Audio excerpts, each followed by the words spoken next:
Plenty of room, we can kind of spread around. Try not to hit any buttons because it might affect what goes on the air.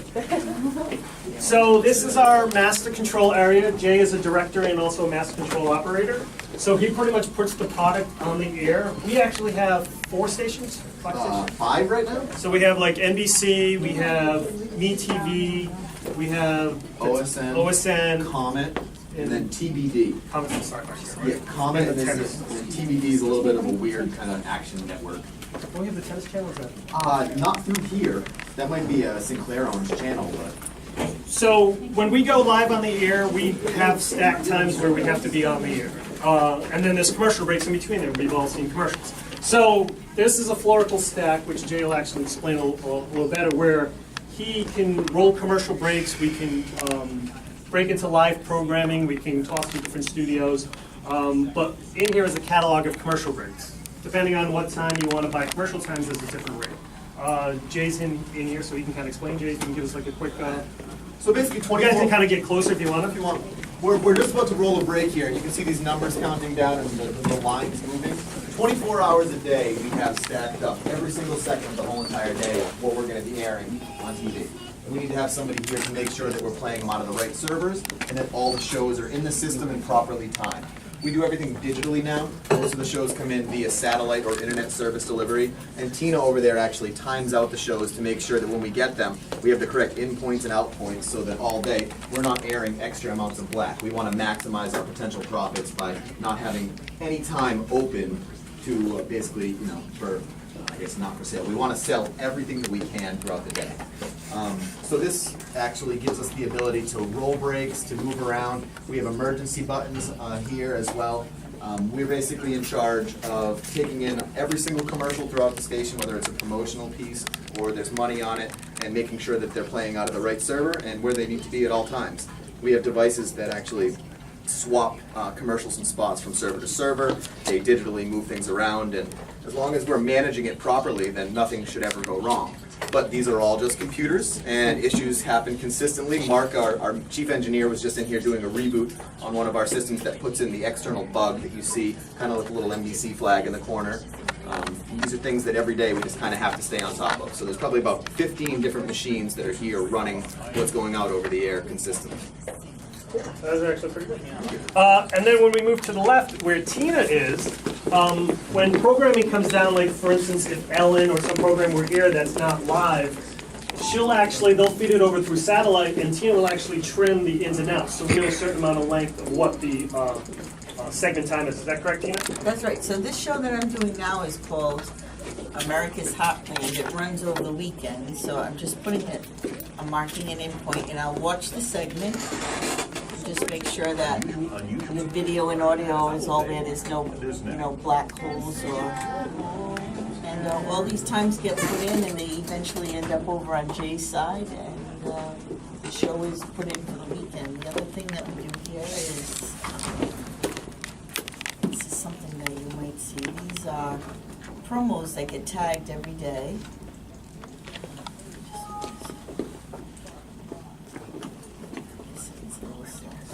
We have promos every day for the shows. It would be Ellen, Rachel Ray, Crime Watch, and I think that's it. And Kelly and Ryan? Kelly Live. They send a little piece of video, and at the very end of it, we tag it that will say, watch Channel 10 News following right after the show. And those are done every day with the new information of the shows that we air. So you guys edit on Adobe Premiere. Tina, that's Edius, correct? This is Eddie. So for an example, Live sent this video. This is about tomorrow's show. So I'll pick the 15-second promo, and same thing, I'll put it in and an out, and then I'll put a tag on it that looks like this. Watch live. Then We do those every day for the shows that we'll air. So we take one piece of video and another piece, put them together. What do we say, like a day ahead, basically? So you're doing One day tomorrow's ahead, promos and now? I send them again over to Jay, and they're in the computer. and everything's cataloged with like an ID number, so we can specifically ask for a certain ID number, and they can put it on the air. And so if you guys are like them in editing on Adobe Premiere, this is a different editing system called Edius, but it's got the same concept where you got your video and your audio timeline, and Tina will import the video, put video and audio on the timeline, and then the tag end, she'll put it on the back end, so you'll have just a straight cut from one to the other. So in this section here, Mingo, he's our downlink operator. So we do live shots for our live newscast and breaking news and so forth. So he's laughing because he's waiting for me to mess up. So there's different ways we can take in feeds. We do microwave because we have a tower in Rehoboth and a tower in Providence. So if you ever see like a live truck with this mast up, what they're doing is physically sending a microwave signal to either Rehoboth or Providence, and so it'll ping pong from Rehoboth and then back here. So we can do a live shot through a microwave. Another way we can do live shot is satellite, where we can go.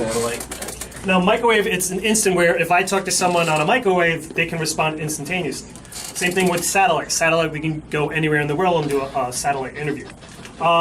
There's a new thing where they use cell towers. It's called LiveView and Degero. So they actually use cellular technology to send a live signal. The problem is if you're like at a Red Sox game and everyone's on their phones, so there's a delay. So if we do a live shot through like LiveView using cell coverage, there could be like an 8-second delay, which you don't want to be live and do an 8-second delay because you'll ask a question and wait 8 seconds for a response. So, but in the morning when we do live shots, it's like a second and a half. So Mingo will tune it in, and the live truck operator is actually tuning in the live shot now. He'll physically pan and tilt to get an exact signal, and then Mingo will confirm to make sure that signal is broadcast quality that we can go on the air with. Anything else you want to add? No, you're doing good. Oh, appreciate it. I'm gonna sit here and go, okay. So when live reporters are on the field and they have to feed us video, like when we do blizzard coverage, they'll send us video, and then Mingo will take it in, he'll record it, and then send it to the newsroom as a large clip. And then in the newsroom, they can edit the system. So, any questions for Mingo, Tina, or Jay? Am I throwing a lot of things at you guys? Yes. Feel free, you can kind of ask, any questions you want. Questions on broadcast? All right, let's go newswise. Thank you, guys. Thank you.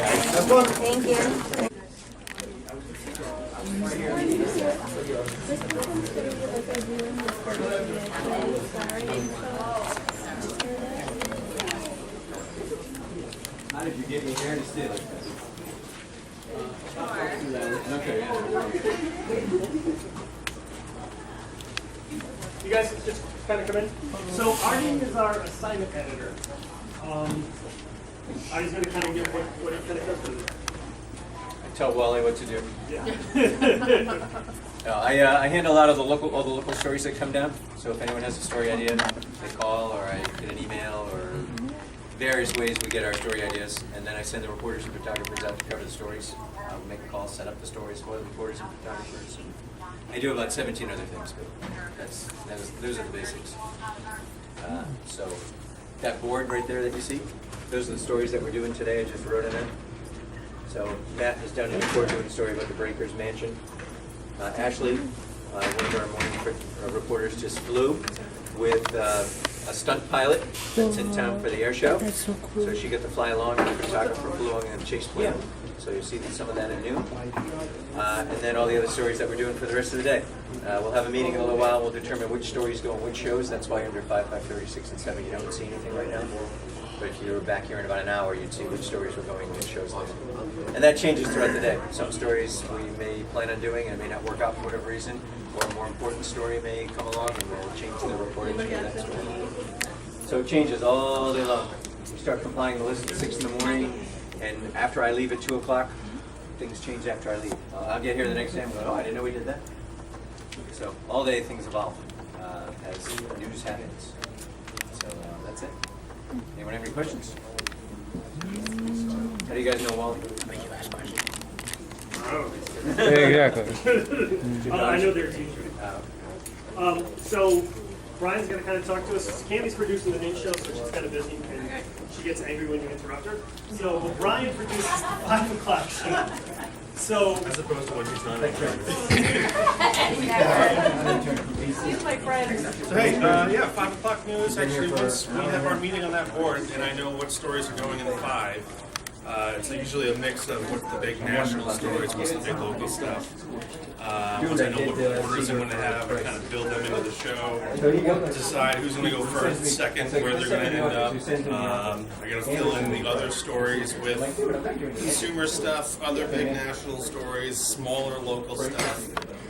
It's up to me to write the story, to pick the video, in a lot of cases to edit the video, and then once the show is actually on the air, to work with the reporters who are out in the field and cue them and tell them when to go and tell them when to stop, tell them when to get ready, and then hopefully at 5:30 everything's been clean and no problems, and we go to another show.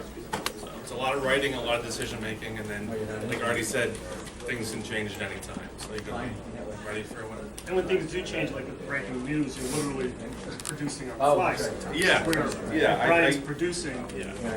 I tell people most of the day you're preparing, and then after about 2 o'clock you're reacting. So maybe last week we had something pop off like 4:30, and I had to completely change the top of the show. And I had help from everybody else, but it ended up being. So it's constantly changing. Especially It's never the same thing 2 days in a row. So that's the producing part, and Marty the assignment editor. And if you listen, you can hear all the scares. So anytime there's something going on with like police, fire, and rescue, Artie's monitoring it, or we have actual photographers out there with scanners as well monitoring it too, so we can be the first on the scene to actually cover the story. And the producing part, like a good example is like any like big snowstorm where they like cancel school, like blizzard. So we're all here, and we'll do, we'll do straight 12, 18, 20 something hours of coverage, straight, non-stop. So like the producers will be in and I'll be directing, and they'll be like, go to this shot, go to that, do this, let's fill with weather, and we're literally doing it on the fly. We don't know what's coming up next until we just Because stuff is constantly happening. I'm gonna go grab Ashley, who's our morning reporter, and anyone going to the air show this weekend? No one's going to the air show? Okay, well, you go to the air show? Okay.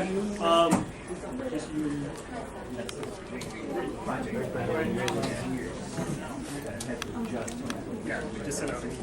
I'm gonna grab Ashley. She actually flew with one of those stuff. So I'm gonna grab her. She's gonna talk to you about live reporting, and then if you guys have any questions about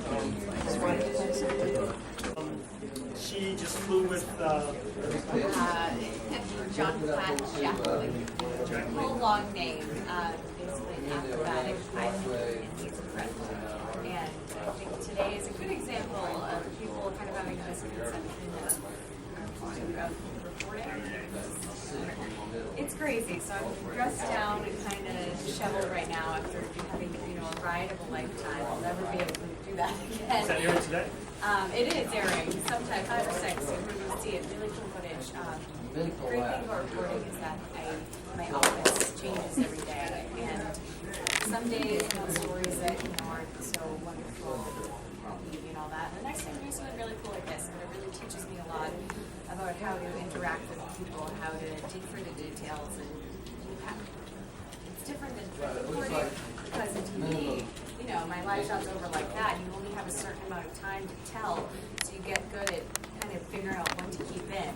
I always have to shave down my stories and all that. There's so many different elements when it comes to live reporting. It's not just preparing your story. Here we cut our own video and get the stories and do the interview.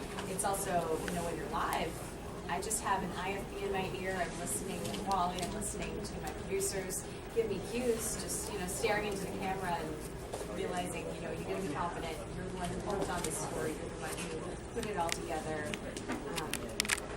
It's a quick minute 30. It might seem like a lot more, a lot less, but whether I'm sorry,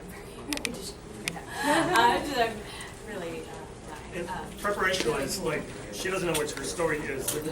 Like for tomorrow, she has no idea what she's working on. So literally, when she comes in, it's like, okay, 2:30. yeah, 2:30. We go live at 4:30, and she needs to literally put a story together with video, sometimes sound, live at a scene. So it's pretty impressive.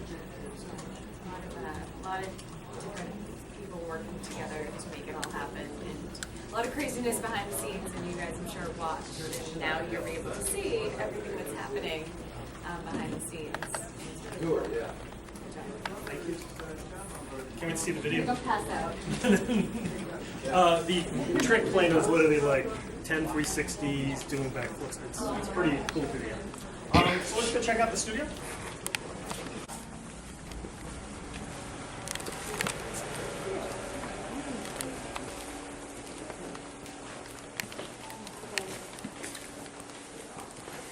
You guys can keep coming in.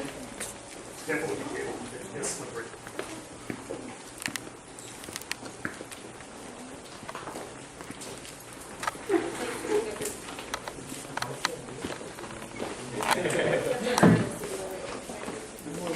Yeah. There's just the lights itself, just the guy to light it. It was pretty expensive. It was like close to 60.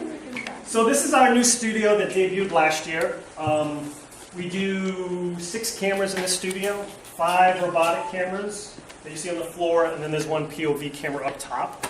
So you all see like these big monitors that are behind you.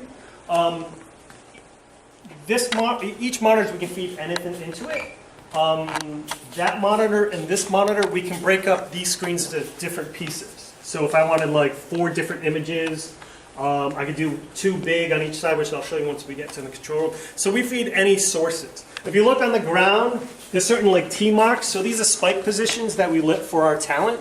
So this is kind of like our runway position where our anchors or weather person will start here, and then they can walk, and our lighting is totally even from here to here. So it's pretty evenly lit. And then we can change stuff that go in here. Same thing, if you look, there's a spike mark there. I think it's like right there. Yep, right there. Our anchor desk, which is kind of circular in the, is set up for 4 people. So we can do 1, 2, 3, and 4. Pretty much 270-degree angle lighting-wise. We try not to shoot anything back that way because there's no background. But we use 1 camera for our 2 or our 4 shot, and then we cross-shoot everything. And then, like I said, we can put images behind there and images behind there. When we do a newscast, it's kind of funny. When I first started doing news years ago, there was like 8 to 10 production people that would be involved in the production. And now with automation, it's just me. So I code the actual broadcast equipment that actually puts the product on here. So it's kind of weird where it's like just myself and a producer as opposed to having, we still have a floor director and a prompter operator. But before, cameras used to have to be manual. We didn't need a playback person. We need a graphics person. We need an audio person. But now that's kind of done with automation. The studio part, we are going to do a newscast. Like I said, we might be able to do 2. I forgot to ask you to bring a hard drive, but I'll get one in. Okay. I'll have one of my kids bring it. So we're going to do 2 anchors at some point, probably after the noon show. We might be able to do a run through before the noon show. So we'll need anchor 1 and anchor 2. We're going to have someone doing weather. If you guys give me 1 second, let me set this up.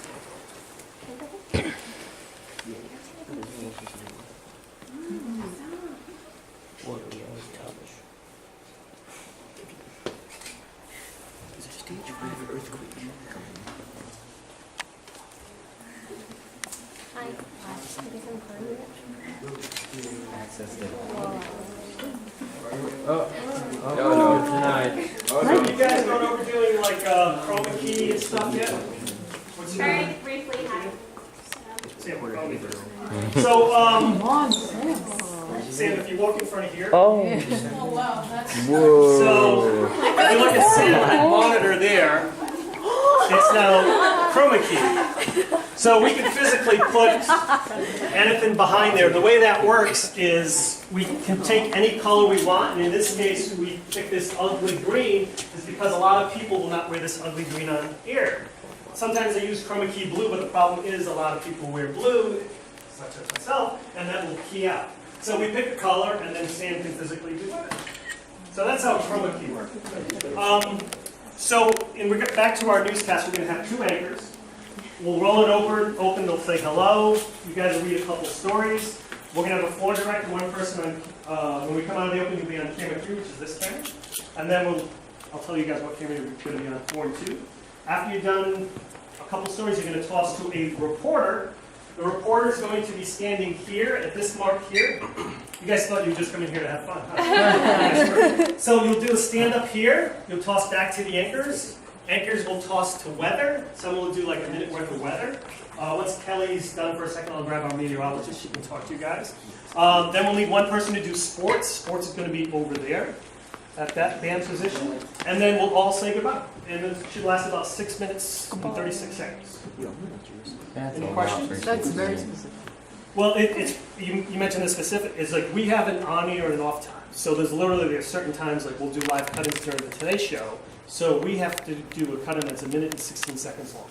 So it's like, wait a minute. So the reporters or the anchors will literally know when to stop talking and say goodbye as soon as we dip the line. There have been some anchors where they'll talk and then we'll just cut to go off the air, but that's how you want to time it. So Kelly, who's doing weather today and our weekend meteorologist, she's going to kind of give. I'll probably have you pick who you want to rank weather. So Kelly does weather, which depending on a day like today is somewhat easy. Well, actually, there's a Air quality alert. yeah, there is an air quality alert. But during like a snowstorm, when we're stuck in here for hours, it's like a very difficult. Days. Yeah, we've been here for days. So Kelly can kind of elaborate further on what you Timing do. good? Timing good. I don't know if any of you guys watch Weekend Sunrise. That's when I'm here. I usually hang out with Mario Hilario. And yes, this is real name. So when we do the weather, I don't know if Wally went over the things that we wear. Okay. Well, this is a microphone, and you have to like basically put it on the back of your pants and then work it up your shirt and pin it here.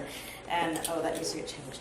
And then this box here is what's called an IFB, an interruptible feedback, and it's so that the director can talk to me while I'm out here, because you saw he's in a whole different room. So I actually have a cable that I plug in here that also goes down the back of the suit, and I hook into my ear. Like, you know when you watch those TV shows and they've got like the Secret Service guys and they got the thing, we have those too. And what's cool is that you can have them, we have them custom molded. So it's one of the trophies when you start in this business on TV, is that you get this little box that arrives, and it's from Audio Implements, and it's basically 2 little vials that you mix together and then you jam in your ear and then you send back to them and you get your earpiece, and they have it on file. Anyway, I didn't know if you knew that. Yes. Oh, anyway.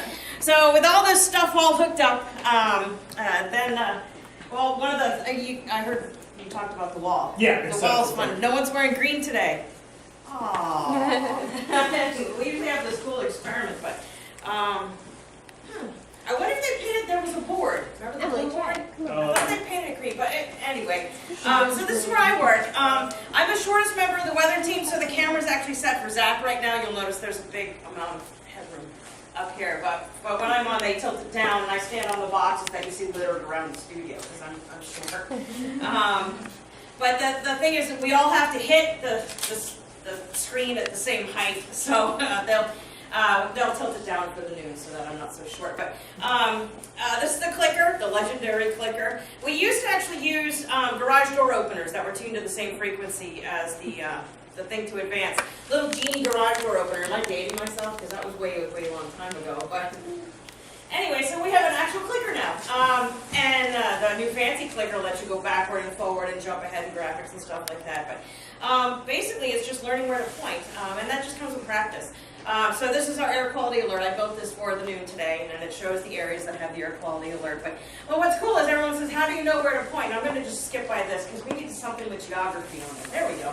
And it's just a matter of practice, and you have to learn to do this from side to side. But I don't know if you're looking in the TV and you're seeing words where you are.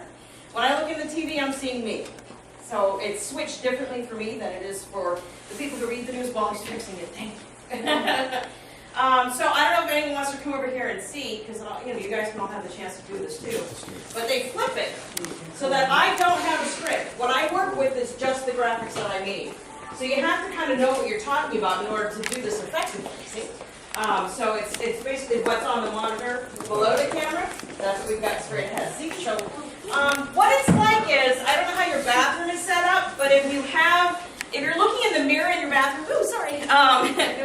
If you're looking in in the mirror in your bathroom and your shower's behind you, and if you were to clip a map to the shower and then point to it only by looking in the mirror, that's what it's like doing this. Sounds like you've done that before. So it's reversed. Well, you know, I've wanted to do this since I was 5. But this is my 22nd year doing this. Anyway, so you'll see that there's no words here, so you kind of have to use your graphics as almost like cue cards, as like guides. They'll get you through what you're going to talk about next. I'll advance this. Those are the dew points, and the dew points are in the 60s, which means it's muggy. You get the idea. So you just use them as placeholders, bullet points, and then you elaborate on the bullet points that you want to elaborate on. Did you guys meet a producer yet? Yeah, I met Brian. Brian's a great producer, actually. They all are. But what they do is they time the show. You heard him say he's responsible for timing the show.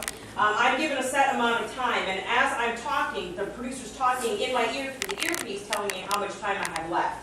So they'll shoot out a number like 2, 1, 30, and then if I'm going too long, they'll go wrap, and then I'm supposed to shot. So that's what happens. They count me down while I'm doing this, and it just comes through practice, how many graphics you can fit in that allotted amount of time. But anyway, that's pretty much what That's pretty I do. good. So I don't know if you want to give it a shot. I'll back it up. Sometimes it's stubborn. You have to hold it down. Oh, you'll also notice there are TVs on either side. If you turn from side to side, you see? So when I'm looking at the map, I'm not looking at the map because there's nothing there. It's green, right? I'm looking at the TV on the side of the screen. So that's how, when I look back toward the map, I'm not looking at the map, I'm looking at that side TV. Pretty neat, huh? But that's essentially what I do. Anyway. Thank you, Kelly. Yeah, my pleasure. So this is where Thanks for all the changing stuff my happens batteries. on the air. Awesome. Let me take you guys in the control room where we put it. Follow me.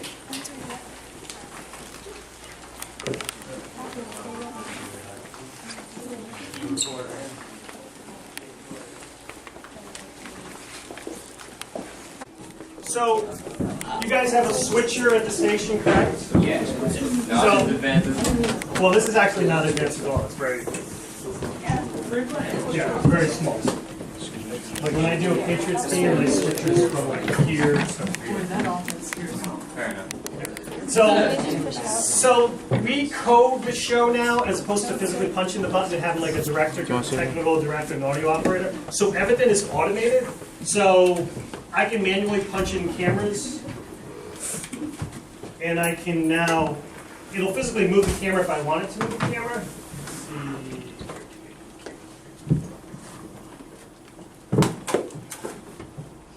So it can move on its own if I code it to, but if I have to, I can always, it's joystick operated as well. So all 5 cameras, I can pan, zoom, tilt, I can adjust the focus if I have to.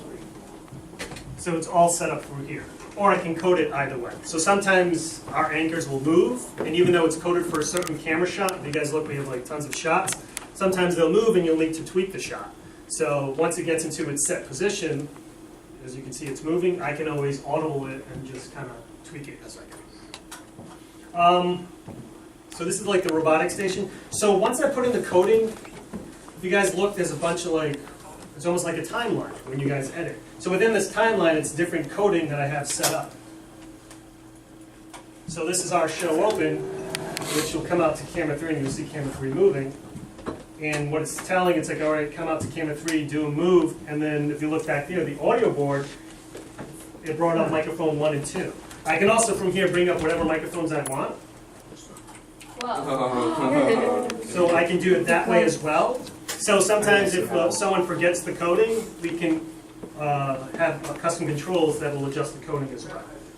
So as I spacebar, it's actually physically moving through the timeline. If you saw earlier, it'll physically assign, let's get rid of that. So I can assign something to that monitor. So I want that graphic to be fed to that monitor, so it'll feed that graphic. And once I take it,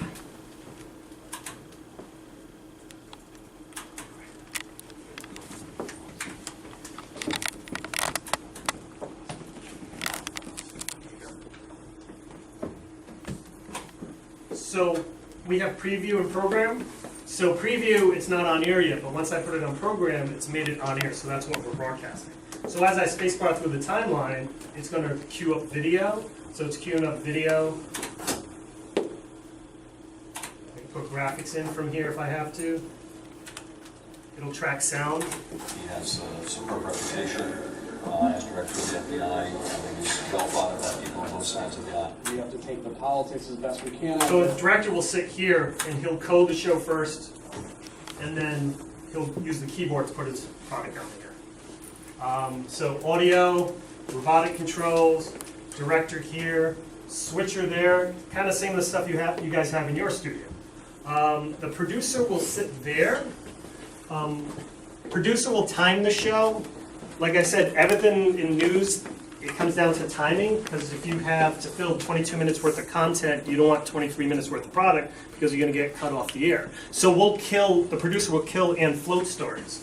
So, lucky for us, our anchors don't have to memorize or read off scripts. We have prompter. Do you guys have prompter in your studio? Yes. Which you're just looking at the monitor and reading, which everyone thinks it's real easy to read, but not when someone's kind of flying through or there's misinformation. Like, we've had people say, "Good afternoon, I'm insert name here." So you got to know when to kind of ad-lib and not actually say insert name here. So there's been, everyone thinks, oh, you're just reading off prompter. It's really not that easy. So the anchors will read off prompter. We actually have a prompter operator in the studio that will man it, but the producer can man it here.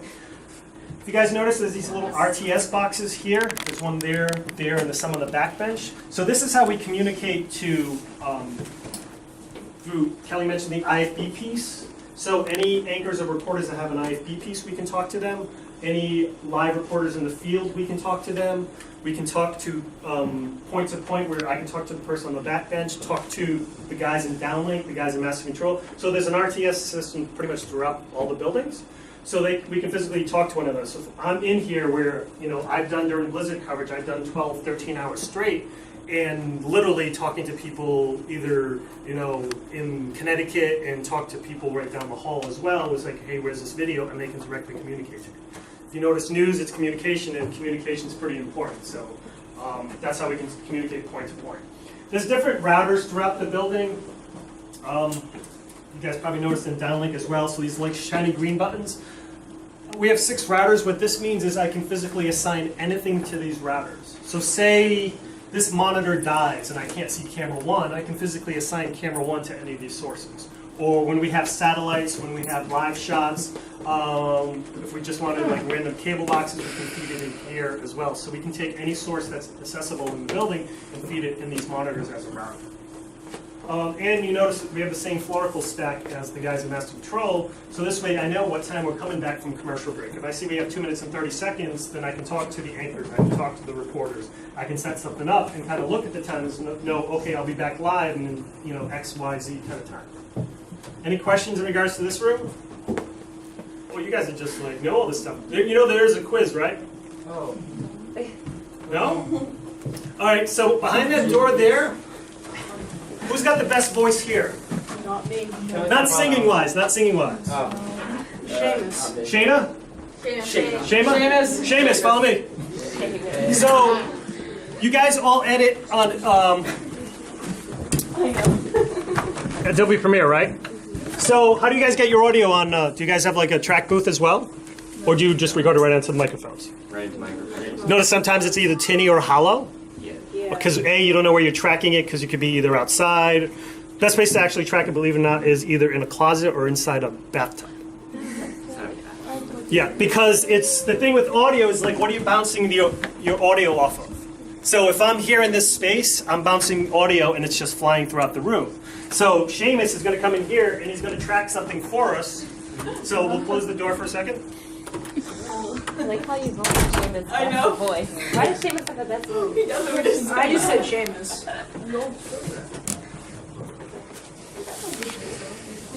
No, it's just like a filter over the microphone. Yeah.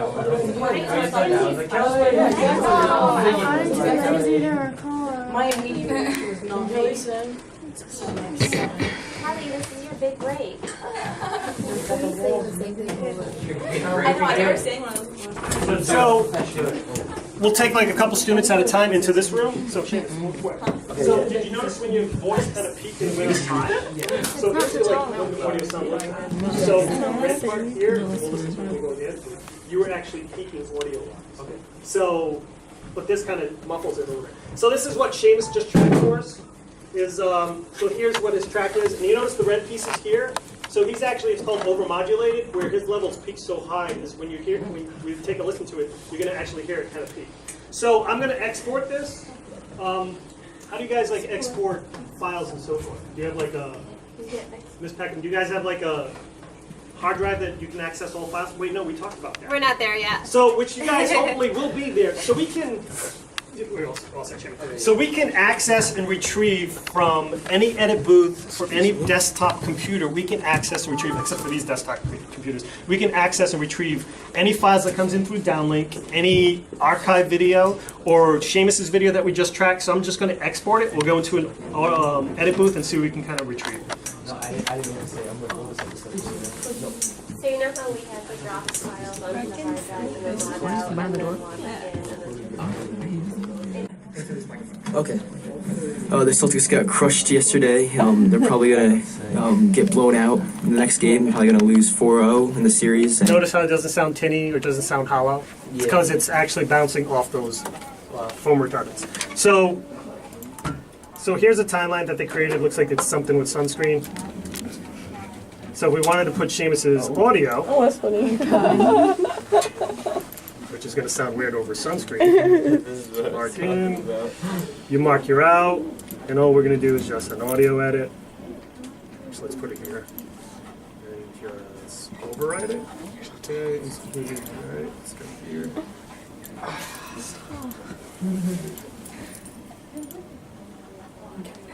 I'm just as tall as the machine. I'm closer. Exactly. I feel you're saying. That's a loop. We can have the same height. You're a little bit taller. I'm not taller than you.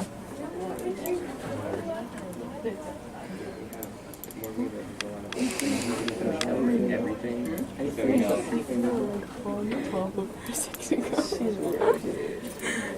I'm sorry. You're gonna make me stuck.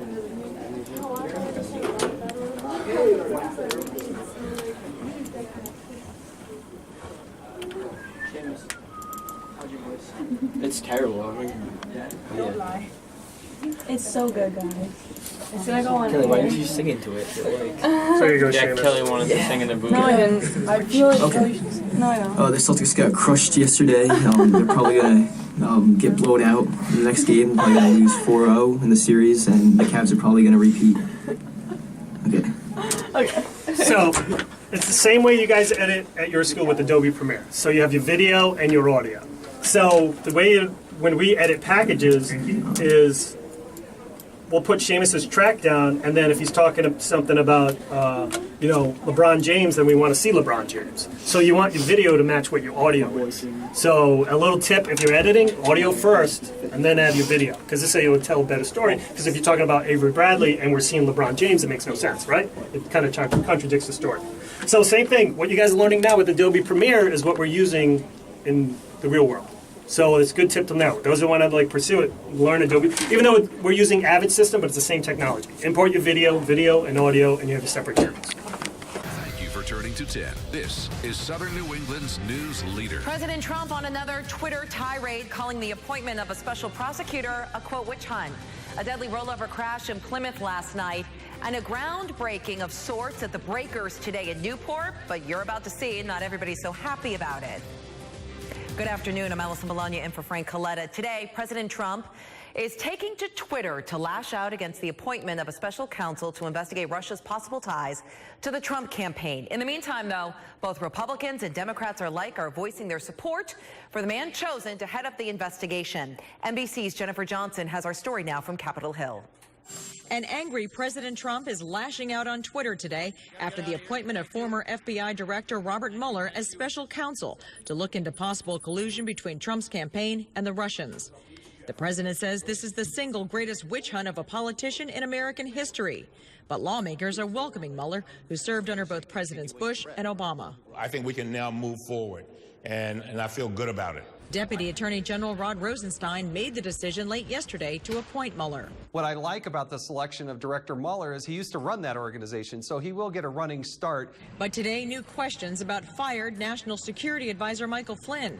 The New York Times reports Flynn told Trump's transition team weeks before the inauguration he was already under investigation for secretly working as a paid lobbyist for Turkey. But the president hired him anyway. This is the classic scandal in the nature that there's another shoe that drops every day or two. Even with Mueller's appointment, the House and Senate Intelligence Committees will go forward with their own investigations into Russia's involvement in the election.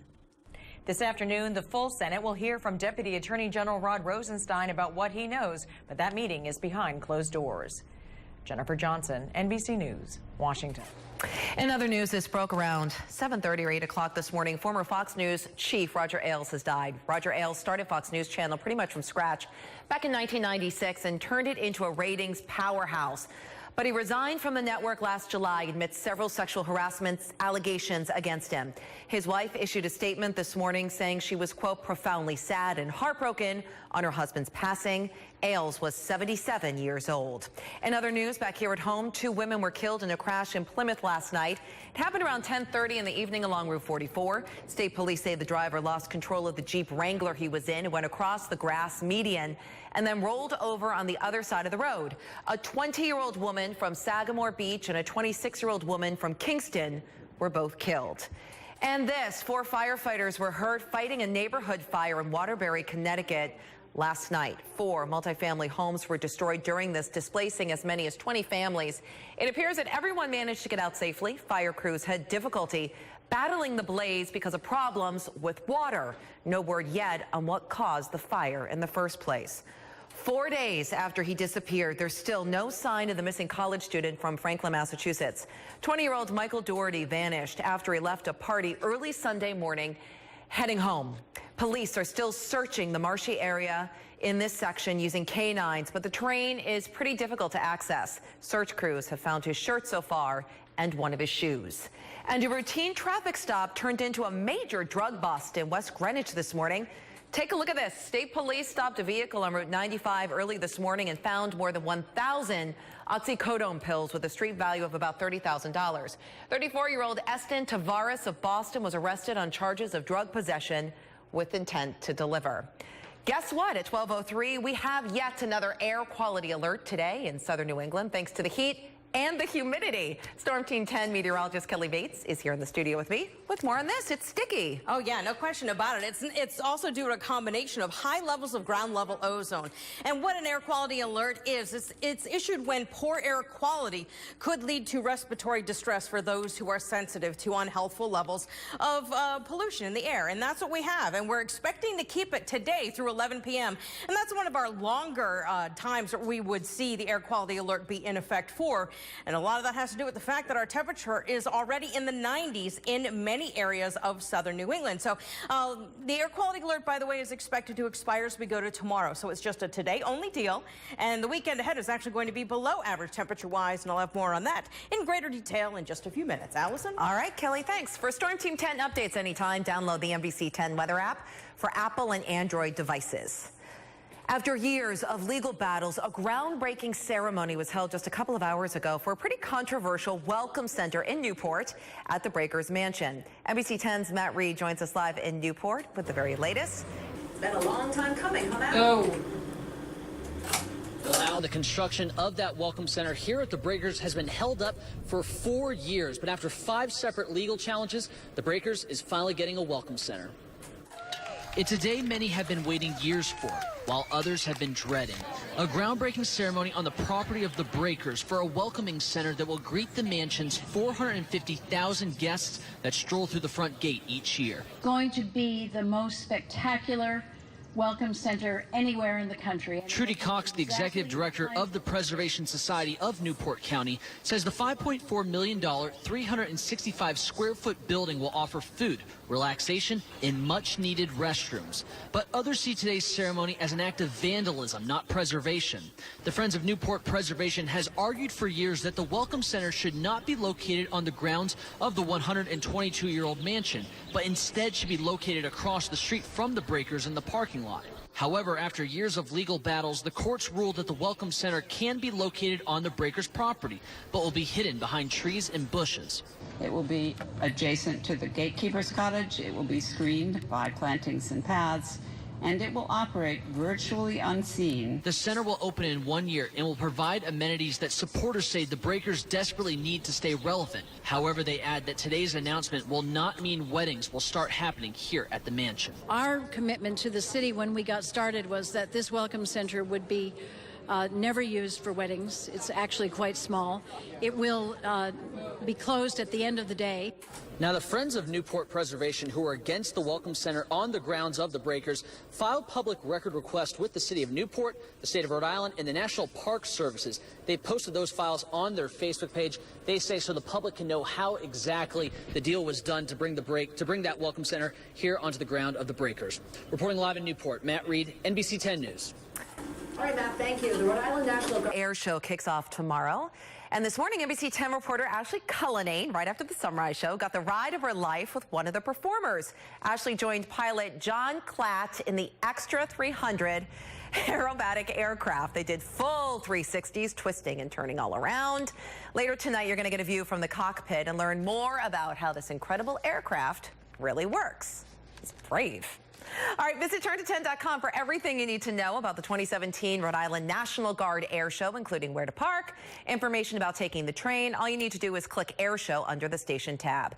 Time now 12:07 and ahead on our noon show. Rocker Chris Cornell dies unexpectedly. Also, a surprising benefit of eating tree nuts and a look at sunscreens. Which ones actually have the SPF they say they have? We'll be right back. Closed captioning on NBC 10 is brought to you by Cardi's Furniture and Mattresses. Have a good night with Nairobi's same-day mattress eye delivery 7 days a week. Hard rock band Soundgarden and Autoslave has died. The 52-year-old died Wednesday night in Detroit. A spokesman calls the death sudden and unexpected. Cornell, who's been touring with Soundgarden, tweeted about a sold-out concert the band played in Detroit just hours before his death. A new study is revealing that tree nuts may actually help reduce the risk of recurrence in patients with colon cancer. Stage 3 colon cancer patients who consumed at least 2 ounces of nuts a week had a 42% lower chance of developing a second cancer than compared with those who did not eat nuts. Tree nuts were also linked to a 57% lower risk of death. Peanuts, which are legumes, did not have this protective effect. Sunscreen, this is timely, right, is a must if you're headed outdoors this weekend. But remember, the SPF number on the outside of the bottle is not always accurate. In fact, Consumer Reports tested 58 sunscreens and found that 20 of them had less than half the SPF on the label. In fact, 2 of the top 15 sunscreens are from Walmart's Equate brand. Store brands from Target and Walgreens also made the list. If you're looking for a new home, well, there's one for sale in Bristol that you might just like. Known as Wind Hill, this 17-acre estate on Narragansett Bay was just listed for a mere $7 million. This is the first time in nearly 100 years that the home has been for sale. The 7,300 square foot house has 10 bedrooms in it, 9 bathrooms, a carriage house, a tennis court, and of course stables. 12:12 right now, and ahead on our noon show, Americans are more in debt than ever these days, but that's not necessarily bad news. We'll tell you what that means. And also ahead, the chef is making mom's meatballs. And now to an NBC 10 time saver traffic alert. You're looking right here, right now at Route 4 at Oak Hill Road.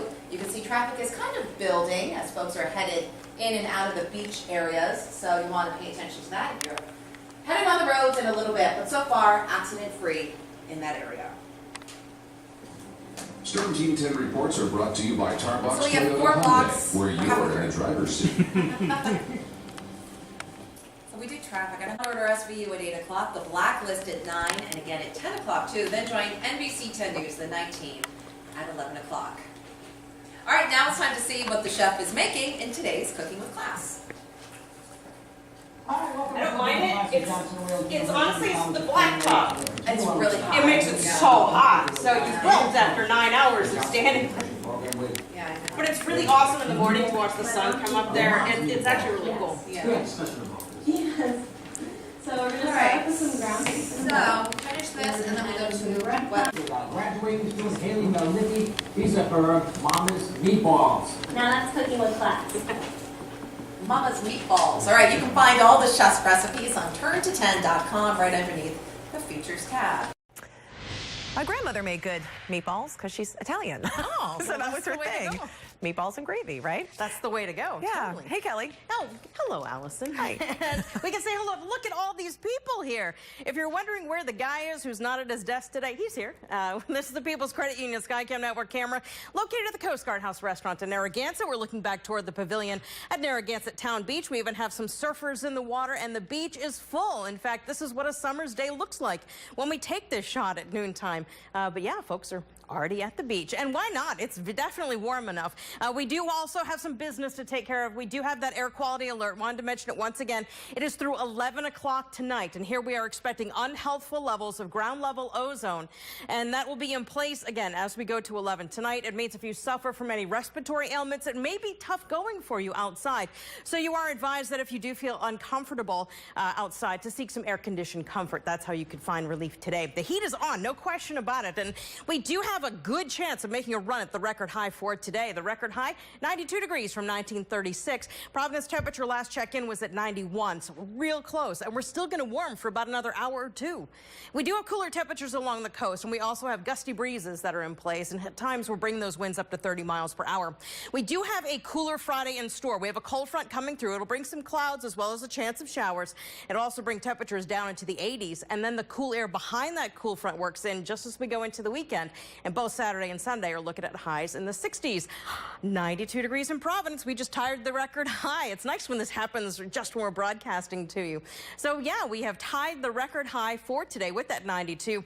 Look at the coast though. You'll find those cooler temperatures. And that has to do with the fact that we have this onshore flow. We're moving in air right over the cooler ocean waters. And that's what's holding those temperatures along the coast cooler. 71 out on Block Island. Now we do have dew points in the 60s. And how these work is when we see dew points in the 60s, it means it's muggy outside, so it makes it feel even warmer. So in some places, like in coastal areas that have temperatures in the 70s, it feels like the 80s right now as a result.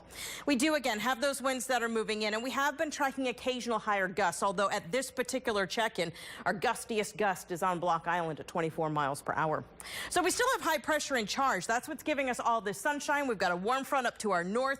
That's what's ushering in all this warm air, but we do have a cold front that's following not too far behind, and that's going to be our weather as we look to tomorrow. So between today and tomorrow, we're just going to basically prepare for bringing in those clouds and eventually a chance of some showers.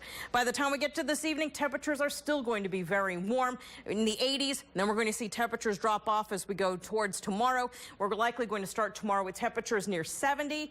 And then as we go through the day, we're expecting a few clouds, a chance of showers as that cold front finally moves through. So here's our extended forecast, and it is going to feature temperatures that will be in the 60s for the weekend. We are looking at rain in the forecast for Monday. It will come in the form of showers, but right now it's pretty much a guaranteed thing. And Tuesday and Wednesday will feature a lot of clouds. There will be a slight chance of showers both of those days. And coming up tonight at 5, Mark Searles will have the very latest on the weekend ahead. So we were just chatting that the air show this weekend, it won't be super hot and humid, which is no fun when you're on that blacktop. So. Right, because there's nowhere to hide. There's no shade out there. Yeah. So yeah, it's actually going to be pretty good with temperatures that should be in the 60s. And Kelly will be there reporting live both Saturday and Sunday. Looking forward to it. All right, so go meet her. I'll be there Saturday with Zach. All right, there we go. Still ahead here at noon, a warning, if you will, before you take a cash advance on your credit card. We'll be back in just a couple of minutes, plus a live interview too.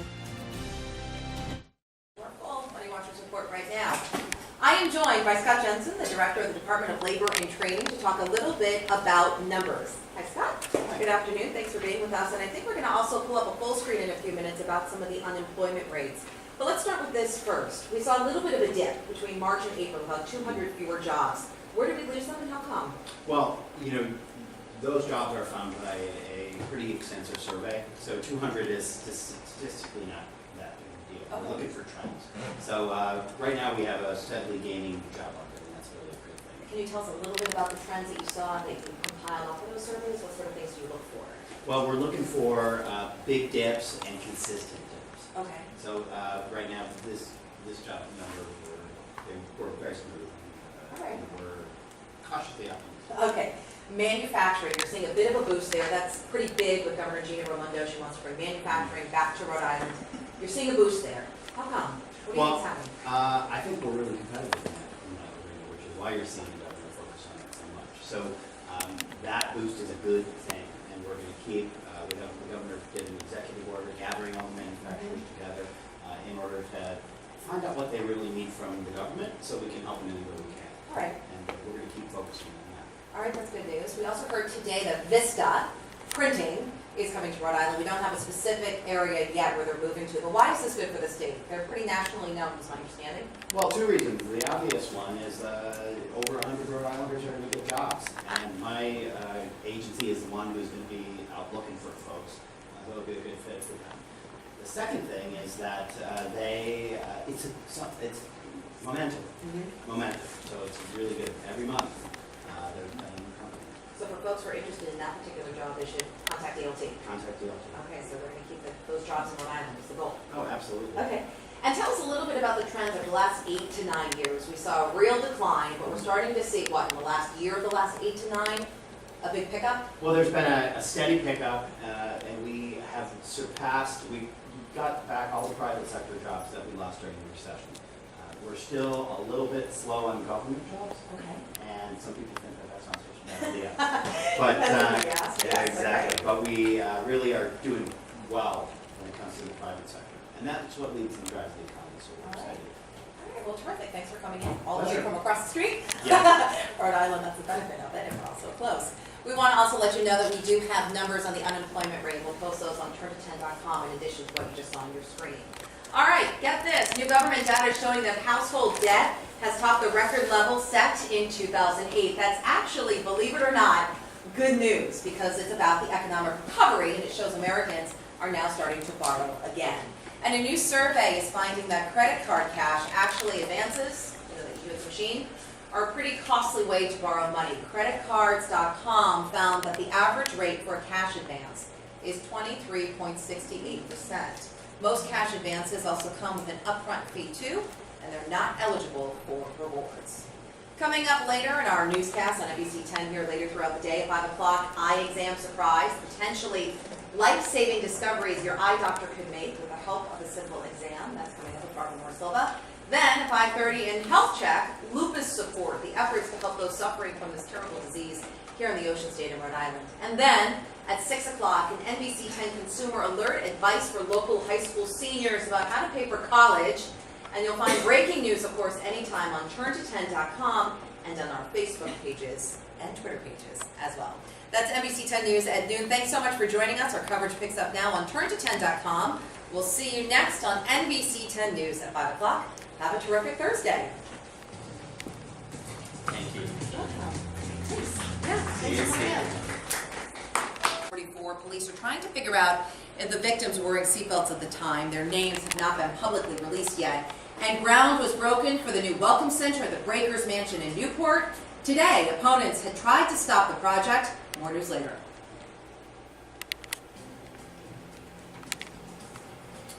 So that was taken. Thank you.